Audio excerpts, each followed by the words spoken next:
Shalom and welcome to the Middle East Report. In this program today we'll be discussing how we need to empower young people with the truth of standing with Israel against the lies and the propaganda of Greta Thunberg and her freedom flotilla. In this program today I'm joined by my good friends of the Middle East Report, Andrew and Daphne Kirk, mother and son. Welcome back. It's always a pleasure to see you both, and I'm looking forward to seeing in which direction the Lord is going to take the program, but also hearing about your amazing exploits to generation. Thanks, Simon. Thank you.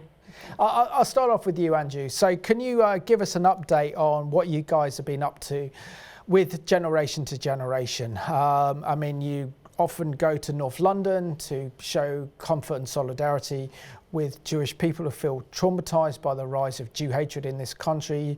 You're organizing trips out to Israel. And you're going above and beyond in terms of defending and supporting and comforting Israel and the Jewish people. Yeah, I'm trying to think what we even had done around the time we were here last time. But as a ministry, after October 7th, we put a lot of what we usually do on the shelf. And we said, look, we're going to come back to that later. But we need to make Israel and the Jewish people globally a big part of our focus right now.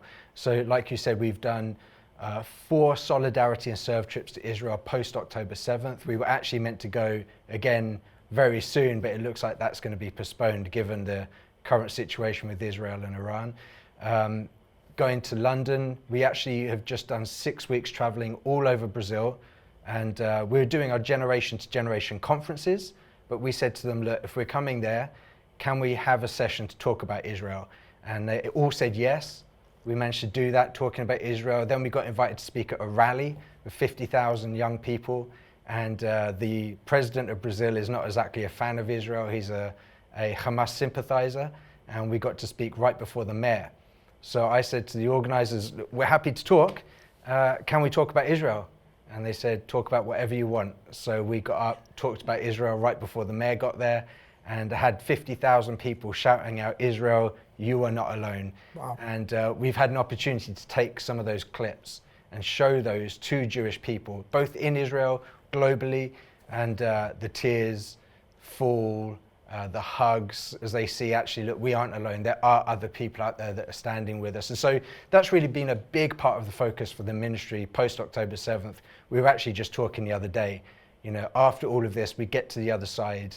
What does generation to generation look like? And so that's something we're going to have to wrestle with, and whether or not that changes some of the dynamics within the ministry. But I don't think that we're in a season where we can just carry on as we were before. Something is shifting, and the ministry has to shift along with that as well. Amazing. And Daphne, it's extraordinary to think that it was our mutual friend Stephen Jaffe that introduced me to you both. And you guys have been on an incredible journey. I think the first time that you both appeared on the program was back in 2018, where you recorded a remarkable documentary called The Quest for Truth. And I can honestly say I've seen a lot of documentaries, but when it comes to Israel, that was an extremely powerful documentary. So share with us your journey and the journey that you've both been on together, and particularly how everything changed after the horrors of October the 7th. Personally, you mean? Personally, yeah. Well, if you go back personally, ours is a continual life story, really. I mean, my parents went out to Israel. I was raised, love Jesus, love Israel. My kids have been raised, love Jesus, love Israel. My grandchildren, love Jesus, love Israel. There isn't an and or, they're one and the same. So our personal story is one that seems very normal to us, very natural to us. So, of course, that affects the ministry, because the ministry isn't something separate from us. It comes out of who we are. So it's difficult for us to be able to get our heads around how other people see things differently or come with a different angle. It's like me saying to you, explain why you eat bread.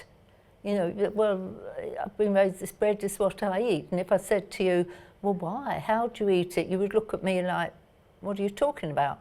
So we've had to work hard at understanding what it must be like for other people and how it isn't more bread is what we get up and eat in the morning. Israel is just an integral part of who we are.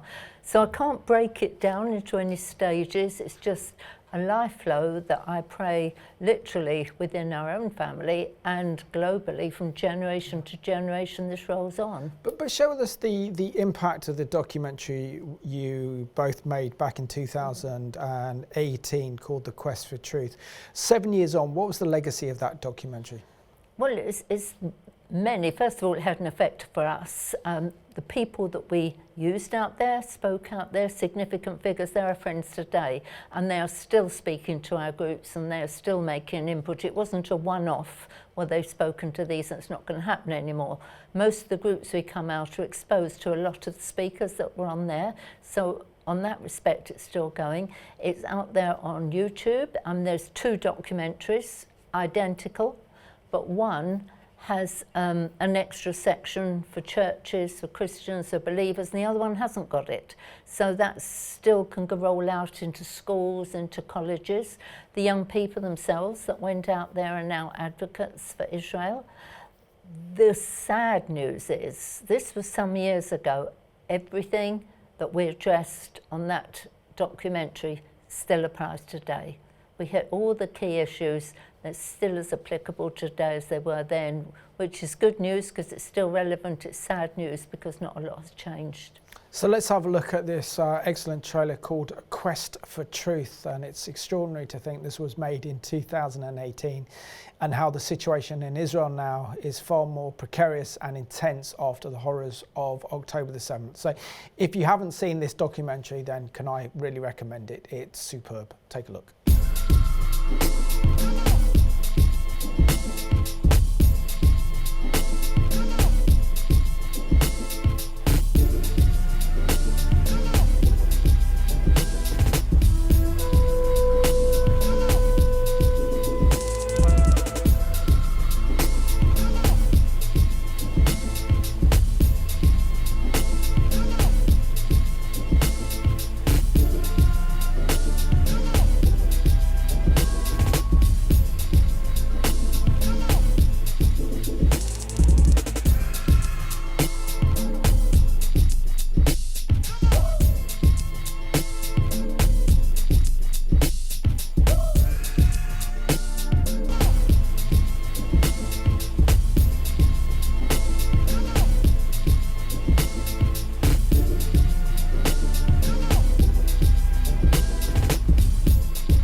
So that is the documentary called Quest for Truth. So you have any questions regarding young people, want to know more about Israel, what the conflict is like, then that's a great documentary to give young people the introduction into Israel, to give them an understanding not only of the biblical situation, but also the spiritual situation as well.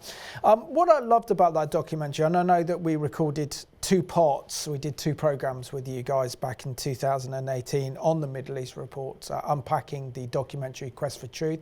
I think you brought some of the young people as well that were part of that documentary. But what I liked about what you guys did is that you allowed them to have a free mind. You didn't indoctrinate them. You didn't give an impression on what they should think. You just took them to Israel. You got them to meet Israelis, and also you got them to meet officials from the Palestinian Authority, and you allowed them to make up their own mind. And that's what I think made the documentary so powerful, because you could see their young minds ticking, thinking, this is not quite right. This doesn't add up.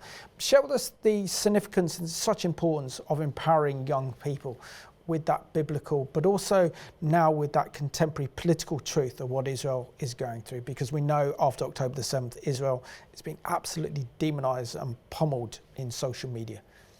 Yeah, there were a lot of miracles attached to that documentary just to even see it happen. possibly the greatest miracle of all was that we had to keep our mouth shut for 3 weeks. and so sometimes we would have the young people come to us saying, wait, he just said that. What do you think about it? And we said, look, if you want to know what we think, ask us after we finish filming. We have to believe that if the young people are exposed to what people are saying on both sides without a narrative being put on it, that they can figure this stuff out for themselves. And that was really the point. It is their quest for truth. Let's forget the media, forget your high schools and colleges. You go hear directly from the people, and then you make your minds up. And here we are today, the indoctrination, everything that's been put out through the media, taking over the minds of people. You know, I have to believe that if they were truly exposed to what was being said on both sides without everyone adding their own commentary, that they would be able to figure this stuff out for themselves. But then, you know, we have Greta Thunberg, who you mentioned earlier, who's adding their own pieces into this. That is one of the war fronts, is in the media and the minds of the people in terms of this whole situation. And I think the way people are being eaten up by the narratives that we're hearing, the fact that we can quote the Palestinian Health Ministry, the Ministry of Health, which is run by Hamas, as if these are legitimate places for information, and we disbelieve things which are being put out by Israel. Yeah, it was a damning indictment on our mainstream media and their coverage of this particular conflict if they believe the facts coming out of Hamas and not actually verifying them, which then puts the credibility of journalism and journalist reports, because they have the agenda to use it as a means to attack Israel. So I think that just gets exposed for what it is.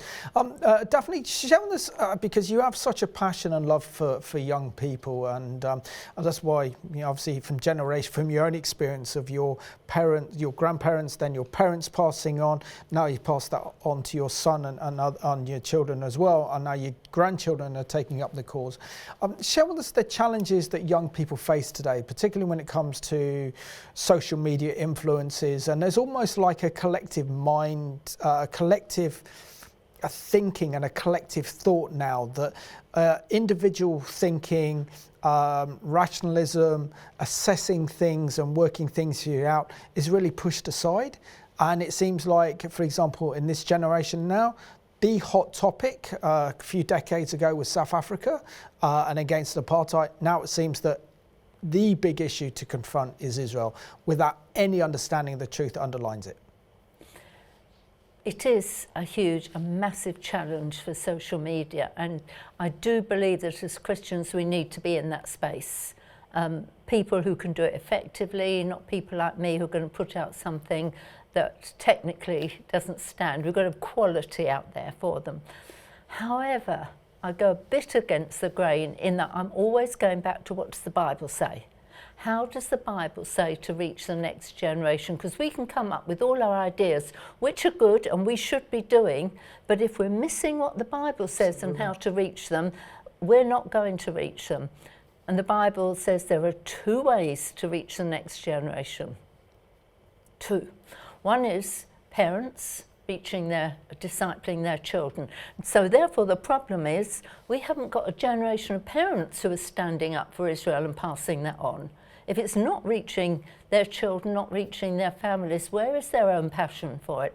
The second is that one whole generation shall reach the next. Now, I asked you beforehand if you knew how many viewers that Revelation TV has, or even for this programme.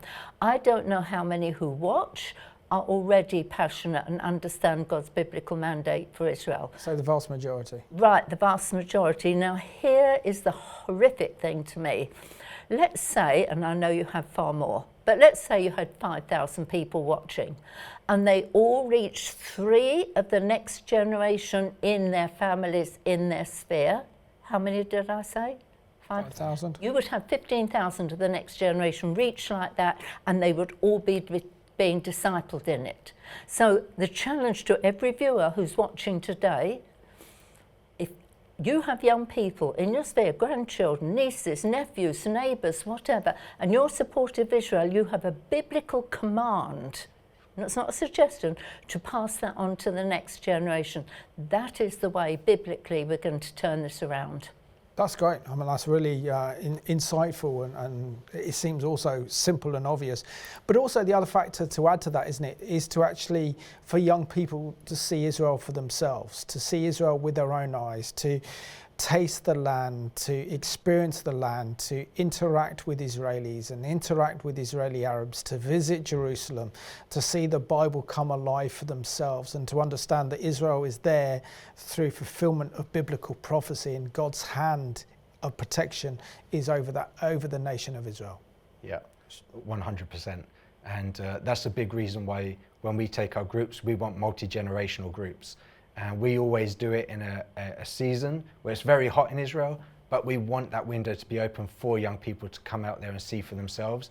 Even post October 7th, we're trying to get young people out. Again, much like we did on the Quest for Truth documentary, let's get eyes on, put your feet on the ground, let's look people in the eyes. You hear the stories for yourselves so that you're not just hearing it from everywhere else. You're right, there's no greater thing that people can do to understand what's happening there than actually go out there for themselves. Absolutely. And Daphne, share with us your special heart that God's given you for the Jewish people. The fact is that you both go up to North London, to where the Jewish community is. You meet with Jewish people who are pretty much traumatized by the unprecedented rise in Jew hatred, where they feel they're very alone, they feel their government is not supporting them, they feel the media is against them, they feel society is turning against them, and how this is a wonderful opportunity to demonstrate Christian love in action by just loving them.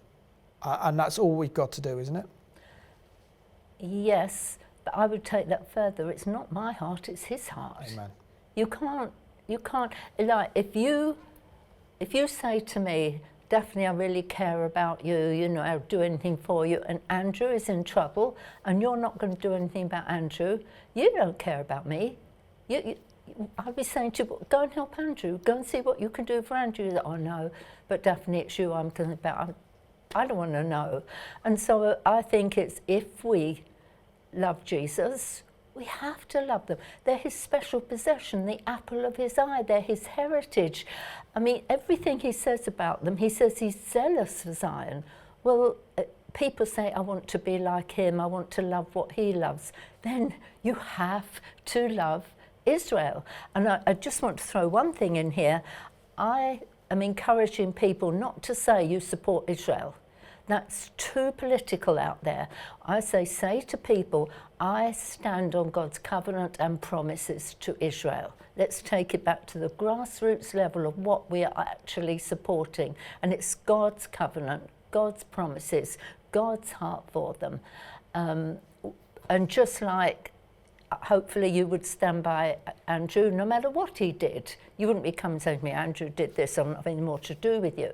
I mean, I've told him off already for not wearing a suit or a jacket for the Well, Middle East trusted. I've got my tie. But apart from that. Yeah, I trusted you to do it. So I want to switch that a bit. Say you cannot have wholehearted love for Yeshua, for Jesus, our Jewish king, our coming Jewish king, if you haven't got a heart for his people.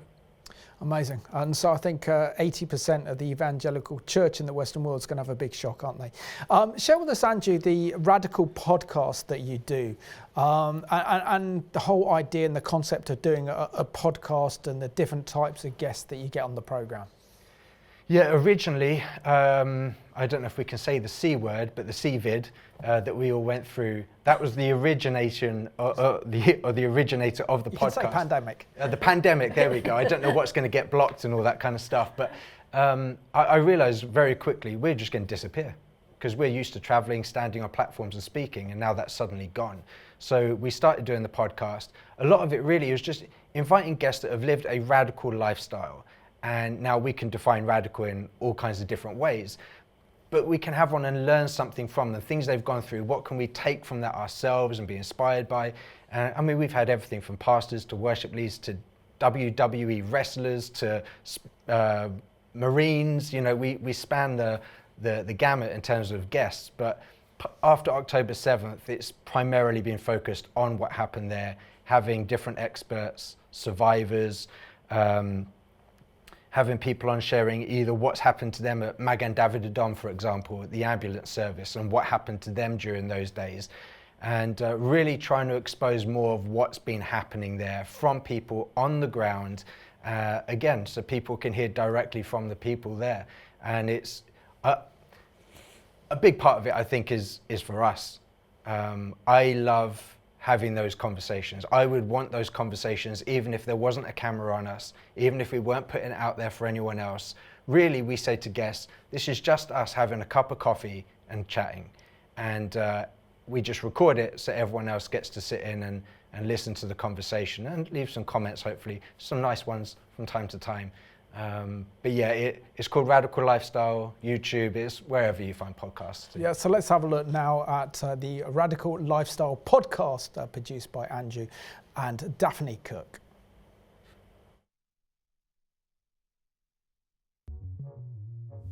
Welcome to the Radical Lifestyle podcast, brought to you by Generation to Generation, where you'll be inspired by the past, equipped for the present and prepared for the future as we engage in conversations with people from around the world.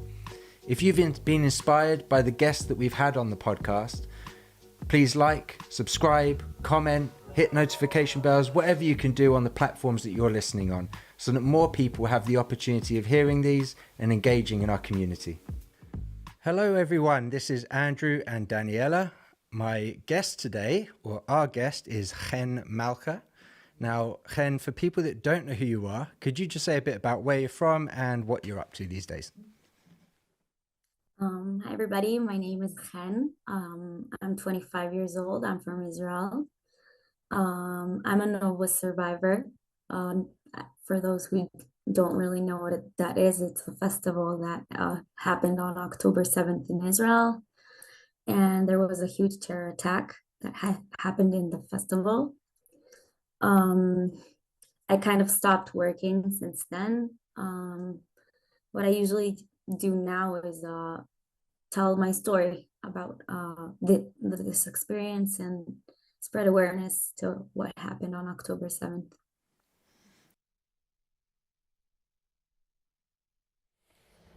And that's a new way of reaching out to different generations through a podcast, not necessarily through television, but obviously through social media and YouTube.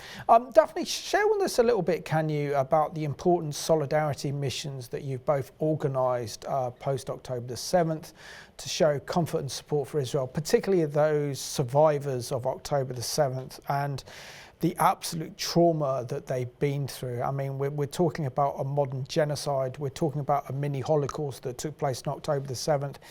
And obviously what happened on that evil day was unthinkable.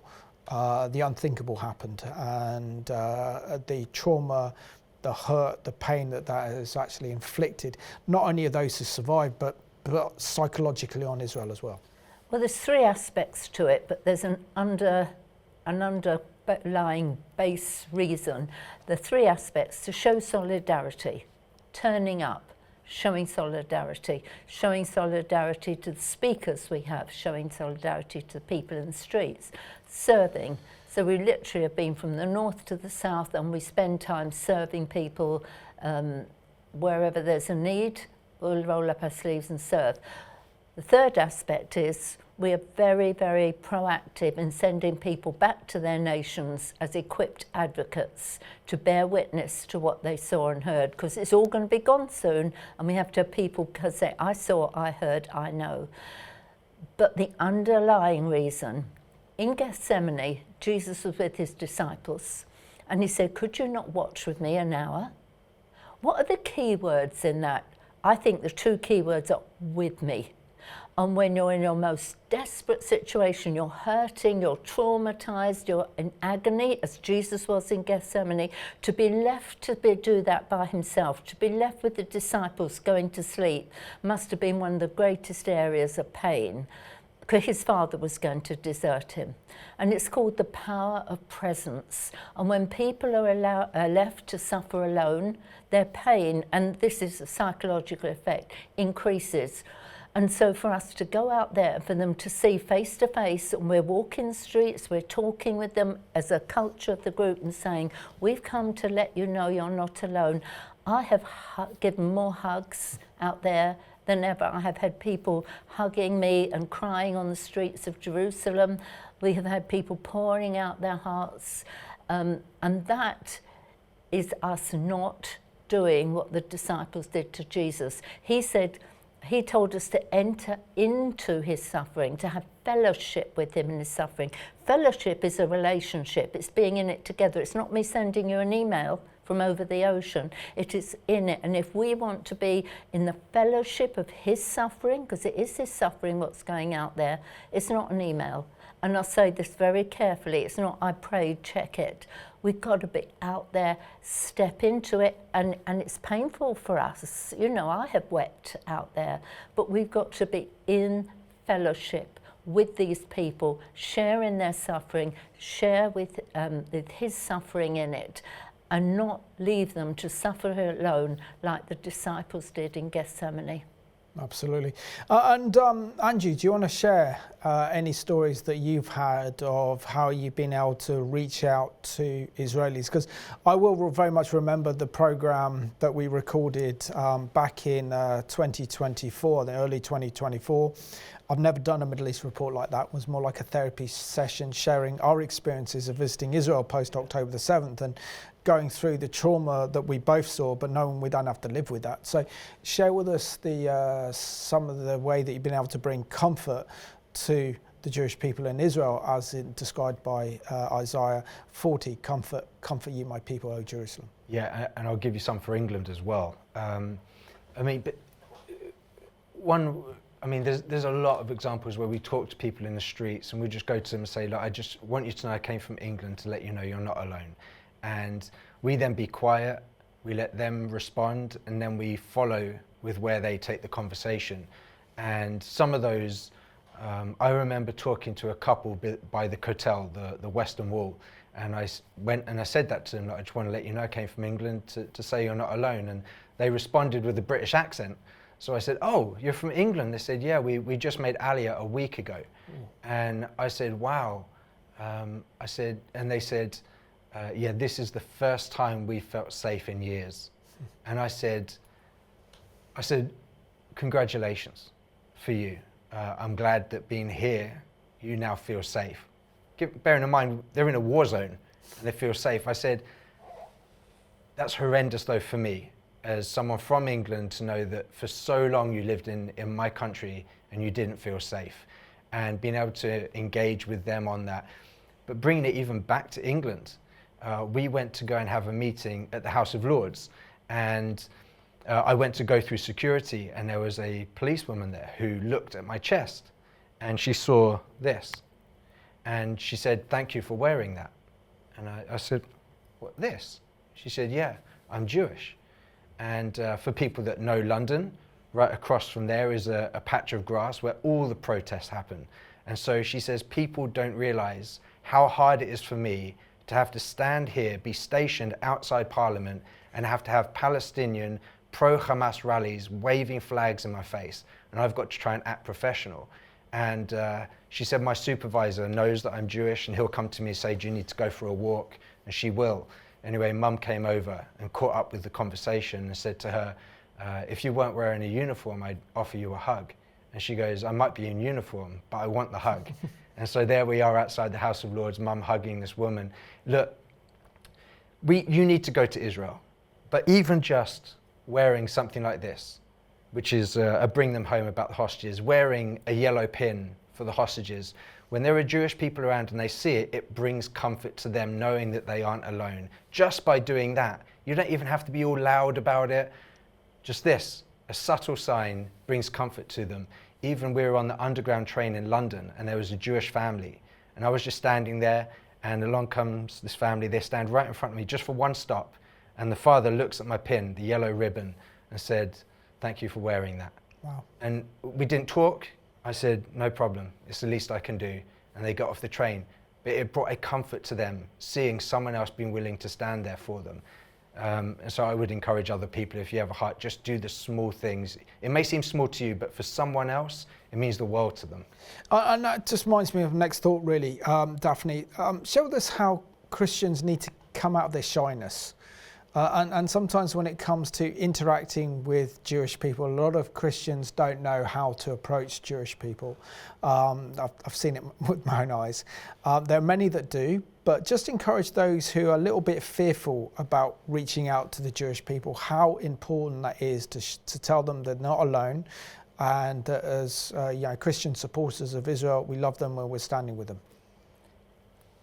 I think it's difficult for me to break that down because it's the most natural thing in the world. Again, if I see his people in pain and hurting, and I know they are, whether they're showing it or not, it's harder not to go to them than it is to go to them. And I think I would encourage everybody who watches this to take it this simply. Don't try to add to what I'm saying, and don't take away from what I'm saying. And I think often Christians say too much, and that's where we go wrong. Just if you see somebody who's Jewish, just go up to them and just say to them, excuse me, I just want to tell you I come from wherever, and I want you to know you're not alone. There are people like me out there who support you. That's all you have to say.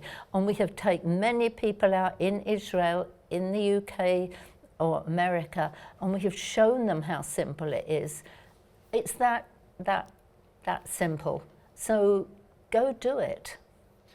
Yeah, one of the things we say at conferences, and that was a very nice way of putting it. I'll come with a bit of a harder message. Is we say to people, often we will ponder, what would I have done during the Holocaust? What would I have done in the build-up to that happening?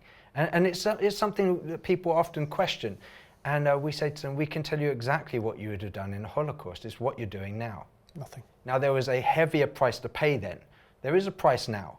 But if we're not willing to say something now, what makes us think we'll do something later when it gets harder?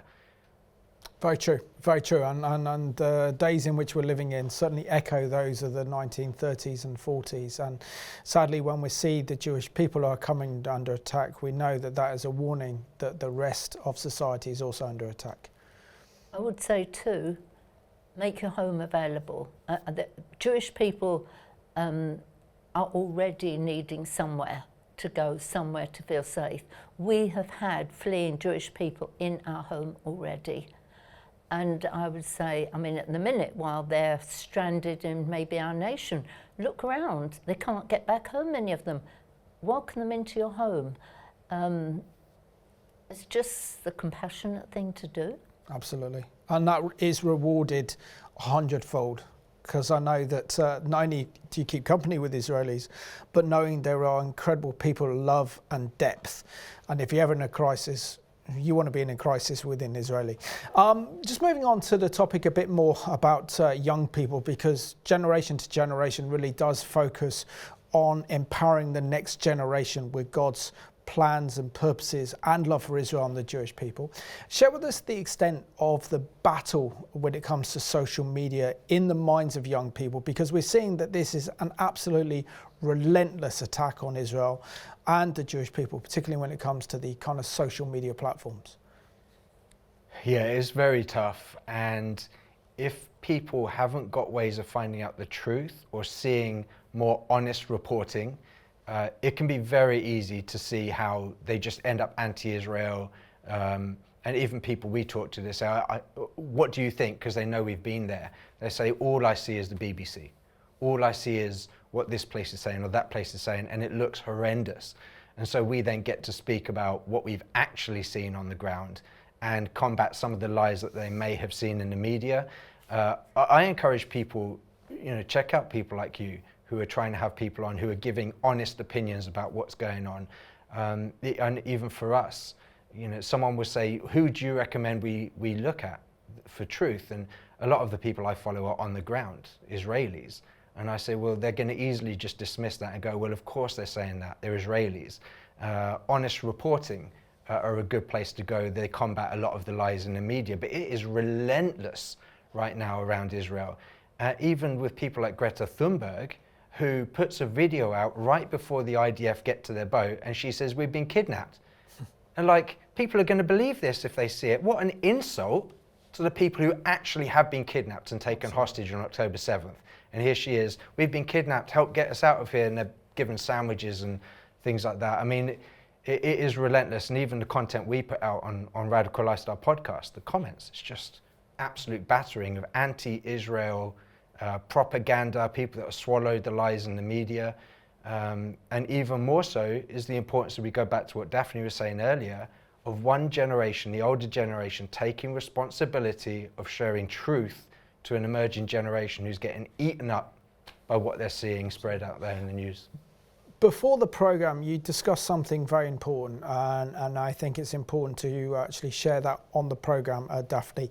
And that was what is attracting the Gen Z generation and the younger generation now to take such a hostile position towards Israel, because it almost feels like on social media, for example, whether that's Instagram or Snapchat or others, particularly TikTok, there is like 10-to-1 narrative supporting Gaza, supporting the Palestinian cause, which is one of genocide, and Israel and the Jewish people had been demonized in it. What is it that is deceiving this generation into believing the lies about Israel and decided that they want to wrap themselves around the Palestinian flag, knowing that that flag represents a cause that wants to destroy the Jewish people and the nation of Israel? I think one of the key words that you said was a cause. This generation want a cause. You see it everywhere. They want something to stand by. They want something to give their lives for. They want something to die for. And they want people who they can see are doing exactly that to follow. And I think it's a bit of an indictment on the church that we're not giving them that.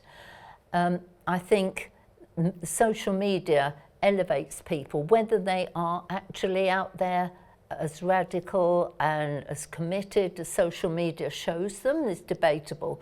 But the young people see it and say, I want to be like that. We, in our conferences, sometimes I'll say, or one of us will say, if you're under 25 and you want something more to give your life for, you want something to die for, you want something that's so radical it will cost you everything for, and you want to give your lives to that, come forward. And they come forward weeping. And I think as a church, one, we're not giving them that in relation to Israel. This is why we're saying to come out with us after the war, come and do this, you know. So we're not giving them that. We're not giving them heroes that they can see have led the way.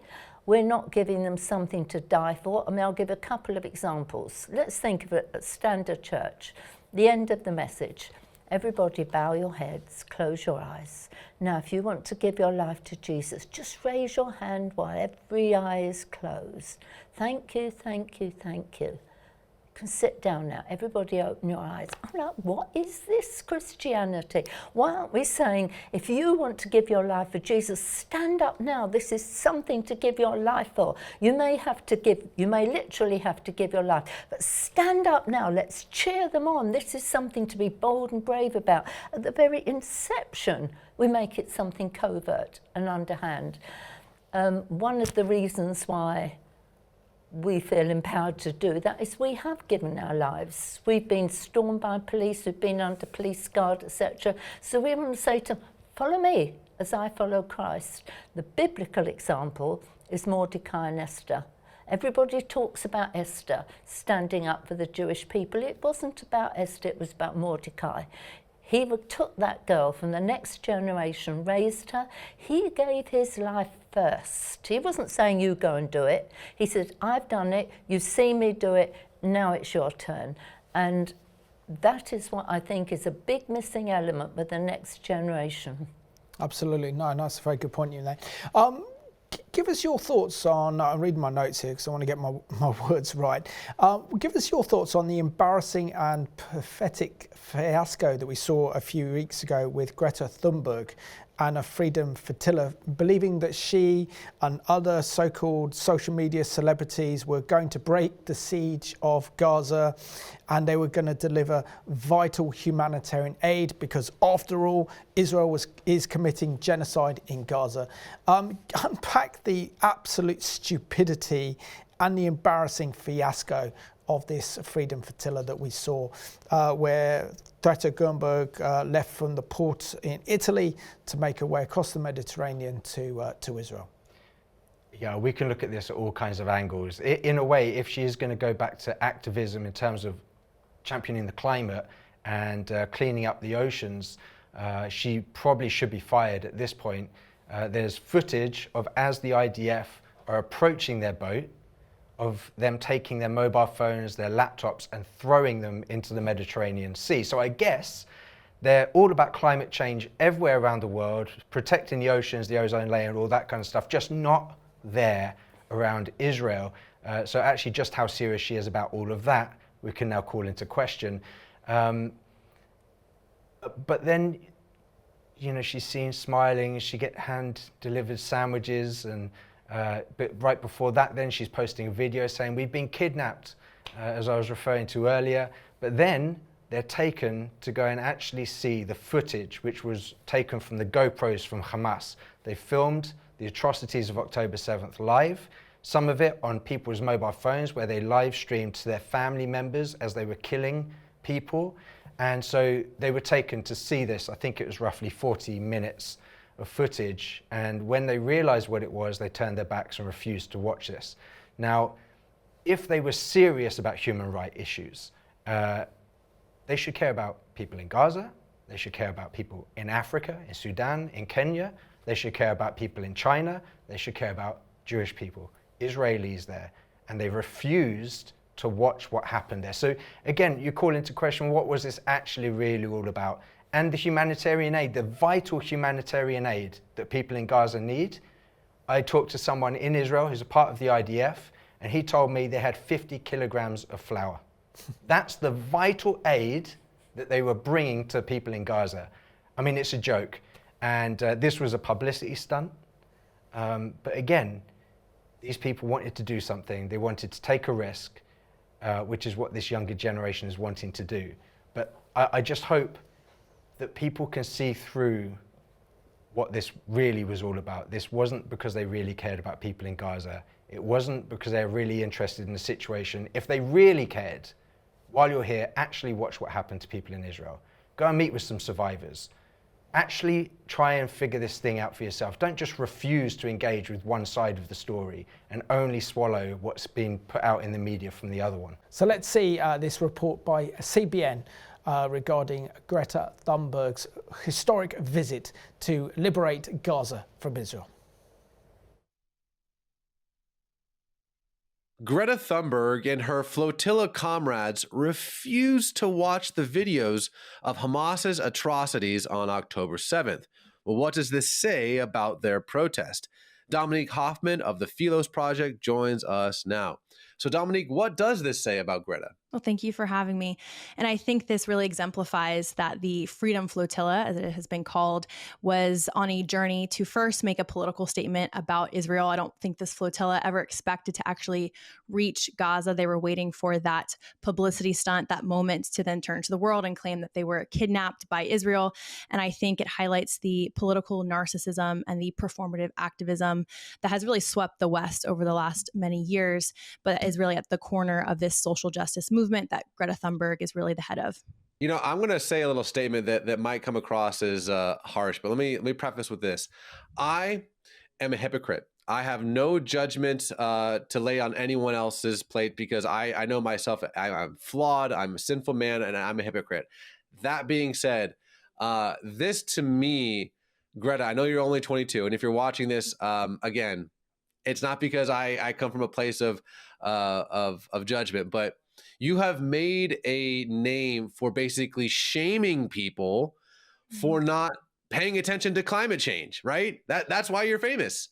And yet, in this moment, this apex moment of the Israeli-Palestinian conflict that you've inserted yourself in, you refuse to look at the evidence yourself. So to me, you have officially transitioned from a climate activist to a hypocrisy activist.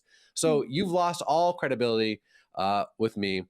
I think you have done yourself an immense disservice, because if you're not even willing to watch what happened, you're not a balanced activist. You are, as you said, you're just hypocritical. So let's see now how much aid really is being delivered to Gaza, and this is produced by the Israeli Foreign Ministry. Israel is now facilitating record levels of humanitarian aid into Gaza. Thousands of trucks, millions of meals, every single day. This is one of the largest humanitarian operations in the world right now, and it's happening in Gaza. When needs rise, aid is rerouted to where it's needed, fast. Direct aid to civilians. No middlemen, no cost, no shortage, no interruption. Just a steady, growing flow of life-saving aid. And all of it fully aligned with international humanitarian law. This is what real aid looks like. Smiles don't lie. Hamas does.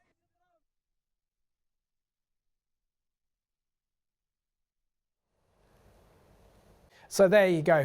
That does counter all the lies by our mainstream media that Israel is not providing humanitarian aid to Gaza, and those residents of Gaza are on the brink of starvation. I think you can see from those reports this clearly are not the case. I have to bring you in, Daphne, on this one. Of all the images that we saw with the Freedom Flotilla, the one image that struck me the most is when the IDF boarded the flotilla boat with Greta on board, and instead of pointing their guns at Greta and her gang of Palestinian Hamas supporting activists, the soldier gave her a sandwich, and the smile on her face was beaming. So otherwise she was thinking that they were all going to be killed by the Israelis because she believed so much of the Palestinian propaganda. But doesn't it show that love that the Israelis and the Jewish people have, that here these people hate them. They were there to demonize them, to actually have social media broadcasts, world media following them, to actually demonize Israel. And there we have an Israeli soldier giving Greta a big sandwich and the big smile that she had on her face. Doesn't that tell us everything we need to know about the Israelis? Totally it does. Totally it does. And we've been out there a lot, and I can literally say we've never heard one person with anger, bitterness, hatred, wanting to kill from people who are opposing them, wanting to kill them. And we have examples from many places that we have seen firsthand. When we go out there, one of the places that we go to help is a place that brings in children from the surrounding nations, all of which hate Israel, goes out, finds them, they've got heart conditions, brings them back. Israeli doctors will treat them, give them heart operations, care for them, and they'll be taken back again. We've seen that eye to eye, and I could give you other examples that I know about that we can't bear witness to personally, but we know is happening. So it is probably showing more grace and mercy than I would to somebody who wanted to kill me. But that's what they're doing. I mean, one that probably is more in the media, a plane from Israel was running out of fuel and wanted to land in Turkey, and Turkey refused to let it land because it was an Israeli plane. And then it wasn't long afterwards, there was an earthquake in Turkey. Who were the first people there? Israelis, to help. I mean, they're the first people everywhere when it's help. So they don't say, oh, is it okay, do they like us? Another first-hand experience that we've had, we spoke to someone from Maggid David Adom, and he was telling us that when there's terrorist incident on the streets, if the terrorist gets wounded, injured, whatever, and he is lying amongst Jewish people who are also injured from what he has done, he will get equal care as them. Yep, It is just mind-blowing, really. which is the complete different misperception of Israel that our mainstream portrays of Israel, our mainstream media. On the question of Greta, I mean, she made a name for herself as being a climate activist. And here we see that she's now taken up the Palestinian cause. Now, in terms of a nation that is innovating green technology, you can't look past Israel, because Israel is one of the leading countries when it comes to developing green technology, green innovation, and ways to actually make the environment a better place. So surely if Greta had any common sense or any slight intelligence, she would look at Israel objectively and seeing what Israel is doing for the planet and the environment, rather than deciding to back Hamas and the jihadis against Israel. Yeah, before I come to that, I just want to, because I'm sure the viewers are going to be very concerned, what happened to that life-saving 50 kilograms of flour? It is actually going to be added to the Israeli aid that is being taken in there. So people watching, don't worry, that 50 kilograms of flour is actually going to get to people in Gaza. Yeah, I mean, there's so much about hatred of Jewish people in Israel. It just doesn't make sense. And you can look at what's going on and go, how do people get to that? Like, it doesn't even make sense logically when you think through it and you look at actually what's going on, the facts of the situation. We can't even look at this Greta thing and say, oh, well, yeah, the way she's looking at this makes complete sense. It doesn't make sense.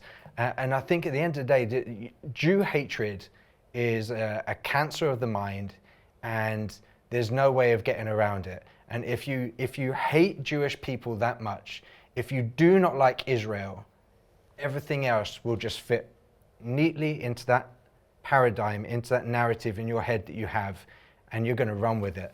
I just don't know that there's any way of combating that if people are already down that road. Yeah. And Daphne, isn't it shocking that none of them decided to watch that film on October the 7th and just put it down to Israeli propaganda? Isn't there a great danger if this is the example that millions of young people are following Greta and other social media influencers who are taking such a hostile position towards Israel? They're not coming in with a critical mind to evaluate the truth for themselves. And I think this is the scary process, isn't it? And particularly not actually wanting to know or being curious to know what happened on October the 7th that actually triggered the war in Gaza when the Israelis decided that enough was enough and they were needed to destroy Hamas. We are meant to be the light of the world. It's the church that's meant to be the agents of change. First and foremost, yes, the media, yes, social media, all the rest of it, yes, but they should be tools in the hand of the church. So it starts with us, and I think we have to look back and say, so what is the church doing? What is the church believing? What about all the young people in the churches who are going out into the colleges and universities and being a light in those places? And quite honestly, we have looked around, I've called around the area where we live, called churches. What I asked was, do you pray for Israel? That's a harmless question, right? Even had church say no. So if we cannot start by getting from childhood the biblical mandate for Israel into the hearts and minds of our young people who have the power of the Holy Spirit and who are commissioned by him to go out and make a difference, what makes us think that we can go around and change the world? We have travelled to, well, historically over 40 nations, but many nations, have only seen one church, and I'm not saying there aren't others, but I'm saying my experience, one church that has a built-in way of teaching the next generation about Israel, starting from childhood. They showed me all the curriculum right the way through that they learn about Israel. Train up a child in the way it should go, and they won't depart from it. So I might keep reeling this back, but I will always go back to what does the Word of God say? How do we affect change? And it starts with the church. And in the UK, the church needs a big, big wake-up call. To go out and to start. It isn't an idea we're giving them, it's a biblical. It's a biblical doctrine from Genesis to Revelation. So if you're going to teach doctrine, this is just a biblical doctrine. It's not a major political something or another. So again, I say we need to start by looking at ourselves as the body of Christ and how we are affecting change, because again, we have one generation who's really got this and is passionate about passing it on to the next. Excellent. We're down to less than 2 minutes. So, Andrew, in summing up, how do we encourage the next generation to understand God's plans and purposes for Israel and the Jewish people, and then to be part of this exciting adventure to see God's prophetic plans being fulfilled before our very eyes, and seeing the Bible come alive, and knowing that it's God that's redeemed his people, the Jewish people, and has brought them back to Israel from the four corners of the earth, and to actually enter into partnership with the state of Israel and the Jewish people, like you're doing? Yeah. Take up back your responsibilities for the next generation. As older generations, be intentional, like Daphne talked about, with reaching them. For young people, we need to bring the adventure back into the church. It's become quite a stale place in many ways, and it's lost the adventure. And we need to bring that back, generally speaking, anyway. And then if you are a parent, an older generation, and you know young people, and you have a heart for Israel, get them out there. There is nothing like getting people out there to see it for themselves and to catch that passion and fire for what it is that they actually experience firsthand. So Daphne and Andrew, absolute pleasure again to be on the Middle East Report. Thank you so much. And all I've got to say is Metziyan, which is Hebrew for excellence, so thank you. And I just want to thank you for watching this program at home. So many young people are facing a barrage of attacks when it comes to Israel on social media. They are being indoctrinated with such a hatred, whether that's on Instagram or TikTok or other social media platforms, with a hatred of Israel. It's imperative that they know the truth, because the truth will set them free, to understand the adventure that is when we enter into that love and support for Israel and the Jewish people. We're part of God's great adventure for God's plan of redemption for Israel and the nations. So thank you for watching the Middle East Report.